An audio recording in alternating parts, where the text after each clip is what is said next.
नमस्कार दोस्तों, स्वागत है आपका एक बार फिर से हमारे YouTube चैनल पटना वाले गुरुजी में लेके हाजिर हूँ। दोस्तों, आप सभी के लिए बिहार शिक्षा विभाग से संबंधित 5 बड़ी अपडेट, इस अपडेट को बताऊंगा। उससे पहले आप लोगों से गुजारिश करूंगा कि इस वीडियो पे लाइक का बटन ज़रूर दबा दें, क्योंकि आपका लाइक करना ही दोस्तों हमारे मेहनत का फल होता है। चलिए दोस्तों, बढ़ते हैं आगे और एक एक करके 5 अपडेट को बताता हूँ। सबसे पहली बड़ी अपडेट है, बच्चों की संख्या के आधार पर की जाएगी अब समग्र शिक्षा में फंडिंग। हाँ जी दोस्तों, बिहार सरकार ने केंद्र सरकार के शिक्षा महकमे से पहली से लेकर 12वीं तक के शिक्षा में बेहतरी के लिए संचालित समग्र शिक्षा अभियान के तहत राज्यों को जाने वाली फंडिंग के पैटर्न में बदलाव करने का आग्रह किया है। सुझाव दिया है कि फंडिंग का आधार राज्य में बच्चों की संख्या को बनाया जाए। शिक्षा विभाग के अपर मुख्य सचिव दीपक कुमार सिंह ने यह आग्रह हाल ही के केंद्रीय शिक्षा मंत्री धर्मेंद्र प्रधान की अध्यक्षता में नई शिक्षा नीति 2020 के क्रियान्वयन को लेकर गांधी नगर में हुई राष्ट्रीय बैठक में किया था। अपर मुख्य सचिव समग्र अभियान के तहत फिलहाल राज्यों को राशि देने का जो आधार है उसमें बदलाव की आवश्यकता को रेखांकित किया। उन्होंने गांधी नगर के राष्ट्रीय बैठक में कहा है कि देश में बिहार, उत्तर प्रदेश और पश्चिम बंगाल ही 3 ऐसे राज्य हैं जहां प्रारंभिक कक्षाओं में 1 करोड़ से अधिक बच्चे अध्ययन कर रहे हैं।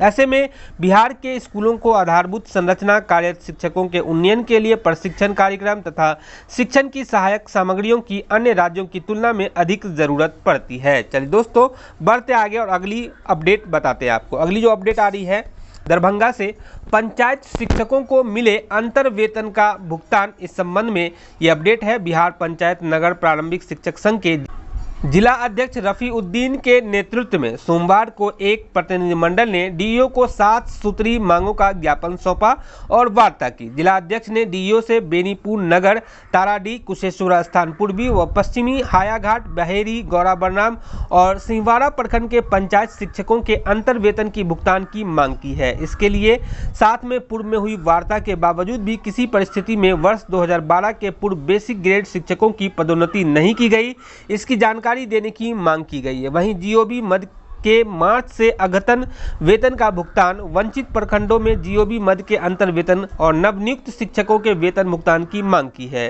पूर्व से प्राथमिक विद्यालय मठडीह टोल, इजरहट्टा, ताराडीह की समस्या का यथाशीघ्र समाधान करने और अप्रशिक्षित शिक्षकों के भी बकाया वेतन का 1 सप्ताह के अंदर एकमुश्त भुगतान करने का अनुरोध किया है।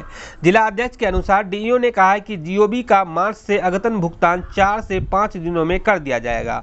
1 मद से 15% अंतर वेतन के बचे प्रखंड को अविलंब भुगतान कर दिया जाएगा। रफीउद्दीन ने कहा है कि यदि 1 सप्ताह के अंदर उक्त मांगों पर उचित कार्रवाई नहीं होती है तो शिक्षक संघ बड़ा आंदोलन करेगी। चलिए दोस्तों, बढ़ते आगे और अगली खबर बताते हैं आपको। अगली जो खबर आ रही है, बेगूसराय से शिक्षकों की समस्याओं का समाधान नहीं होने पर होगी आर पार की लड़ाई। दोस्तों, बिहार और राजपत्रित प्रारंभिक शिक्षक संघ जिला इकाई की बैठक रविवार को पावर हाउस के समीप संघ कार्यालय सत्यदेव शिक्षक सेवा सदन में हुई। इसकी अध्यक्षता संघ के जिला अध्यक्ष राधेश्याम राम ने की। अखिल भारतीय प्रारंभिक शिक्षक महासंघ के राष्ट्रीय उपाध्यक्ष चंद्रदेव प्रसाद यादव भी मौजूद रहे। संघ के जिला सचिव रामोद पासवान के द्वारा संगठन का अंचल से लेकर जिला सम्मेलन करने, प्रारंभिक शिक्षकों की लंबित समस्याओं जैसे कि 10, 20 व 30 वर्षीय कलाबद्ध प्रोन्नति, मई 2022 के बंद वेतन को भुगतान करने, सैकड़ों सेवानिवृत्त मृत शिक्षकों को सेवांत लाभ, चिकित्सकीय अवकाश स्वीकृति, नियोजित शिक्षकों का हड़ताल अवधि का वेतन भुगतान करने और नियोजित का 15% वेतन बढ़ोतरी का 2021 से लंबित बकाया भुगतान, नवनियुक्त शिक्षकों की सेवा पुस्तिका का संधारण करते हुए यथाशीघ्र वेतन भुगतान आदि बिंदुओं पर प्रस्ताव रखकर विचार विमर्श किया गया। साथ ही सर्वसम्मति से संगठन का चुनाव, शिक्षक समस्याओं से डीईओ से वार्ता कर निराकरण कराने का निर्णय लिया गया। जिला सचिव ने कहा कि यदि उनकी मांगे डीईओ के द्वारा पूरी नहीं की गई तो संघ शिक्षा विभाग के खिलाफ आर पार की लड़ाई लड़ने के लिए तैयार है। मौके पर जिला उपाध्यक्ष संजय कुमार तेगड़ा, अंचल मंत्री शमशेर आलम, बरौनी अंचल मंत्री सुरेश पासवान, बरौनी अंचल अध्यक्ष अरविंद कुमार राय इत्यादि मौजूद थे। चलिए दोस्तों, बढ़ते आगे और अगली खबर बताते हैं आपको। अगली जो खबर आ रही है दोस्तों, शिक्षकों की बहाली अंकों के आधार पर करने को अभ्यर्थियों ने दिया धरना। एसटीईटी 2019 की बहाली अंक के आधार पर करने की मांग को लेकर एसटीईटी 2019 के अभ्यर्थियों ने सोमवार से गर्दनीबाग में धरना शुरू किया है।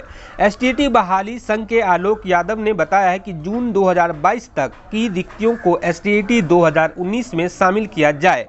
जब तक सरकार मांग नहीं मानेगी हम धरना जारी रखेंगे। इस मौके पर अनिल कुमार, अमर, सत्यम, अर्जुन, गौतम, रुपेश, अभिषेक आदि अभ्यर्थी धरना पर बैठे हैं। अगली खबर जो आ रही दोस्तों, पटना शिक्षा विभाग से 1987 मिडिल स्कूलों में खुलेंगे आईसीटी लैब। हाँ जी दोस्तों, बता दूं आपको कि राज्य में 1987 मिडिल स्कूलों में आईसीटी लैब की स्थापना होगी। प्रत्येक स्कूल में आईसीटी लैब की स्थापना पर 6,40,000 रुपये खर्च होंगे। संबंधित 1987 मिडिल स्कूलों में आईसीटी लैब की स्थापना वर्तमान वित्तीय वर्ष में होगी। इसके लिए शिक्षा विभाग द्वारा 357 करोड़ रुपए की कार्य योजना तैयार की गई है। इस पर वित्त विभाग की भी मंजूरी मिल चुकी है। आईसीटी लैब के लिए चयनित मिडिल स्कूलों में से हर स्कूल को एक प्रोसेसर, एक कीबोर्ड और माउस, एक डिस्प्ले स्क्रीन और एक डेस्कटॉप मॉनिटर एवं एक प्रोजेक्टर सहित अन्य सभी जरूरी उपकरण दिए जाएंगे। इसके साथ ही हर चयनित स्कूल को वाईफाई की सुविधा भी उपलब्ध होगी।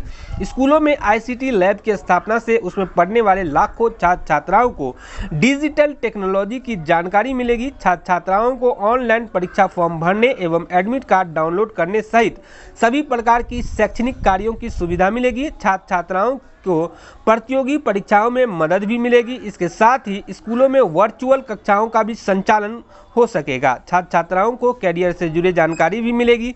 आपको याद दिला दूं कि इसके पहले माध्यमिक विद्यालयों के छात्र छात्राओं को कंप्यूटर एडेड लर्निंग का उपयोग कर बेहतर सीखने की सुविधा मिल चुकी है। चलिए दोस्तों, बढ़ते हैं आगे और अगली खबर बताते हैं आपको, जो कि आ रही है रघुनाथपुर से। बीईओ ने शिक्षकों का प्रतिनियोजन रद्द किया। प्रखंड के उत्क्रमित उच्च विद्यालयों में योग्यताधारी प्रारंभिक शिक्षकों और एकल शिक्षकीय विद्यालयों में प्रतिनियुक्त शिक्षकों को छोड़कर किसी भी स्तर से प्रतिनियोजित शिक्षकों की प्रतिनियुक्ति तत्काल प्रभाव से रद्द कर दी गई है। प्रतिनियुक्त शिक्षकों को अपने मूल विद्यालय में योगदान करके इसकी सूचना बीआरसी को देने को कहा गया है। प्रतिनियुक्त विद्यालय द्वारा विरमित नहीं करने पर शिक्षक स्वतः विरमित माने जाएंगे। चलिए दोस्तों, इस न्यूज़ को यहीं पे समाप्त करते हैं। न्यूज़ देखने के लिए बहुत बहुत धन्यवाद आपका। न्यूज़ पसंद आया हो तो इस वीडियो पे एक बार आप अपना प्यार भरा लाइक ज़रूर कर दें, क्योंकि आपका लाइक करना ही दोस्तों हमारे मेहनत का फल होता है। और चैनल को अभी तक सब्सक्राइब नहीं किए हैं तो शिक्षा विभाग से संबंधित लेटेस्ट अपडेट पाने के लिए इस चैनल को जरूर सब्सक्राइब करके रखें दोस्तों। और सब्सक्राइब बटन के बगल में ही घंटी का भी बटन होगा, उसे भी दबा करके और नोटिफिकेशन को ऑन जरूर कर लें। इससे फ़ायदा ये होगा दोस्तों कि इस चैनल पे कोई भी शिक्षा विभाग से संबंधित लेटेस्ट अपडेट जैसे ही आता है वैसे ही आपके मोबाइल पे इसका सूचना मिल जाएगा। चलिए दोस्तों, वीडियो को अंत तक देखने के लिए बहुत बहुत धन्यवाद आपका।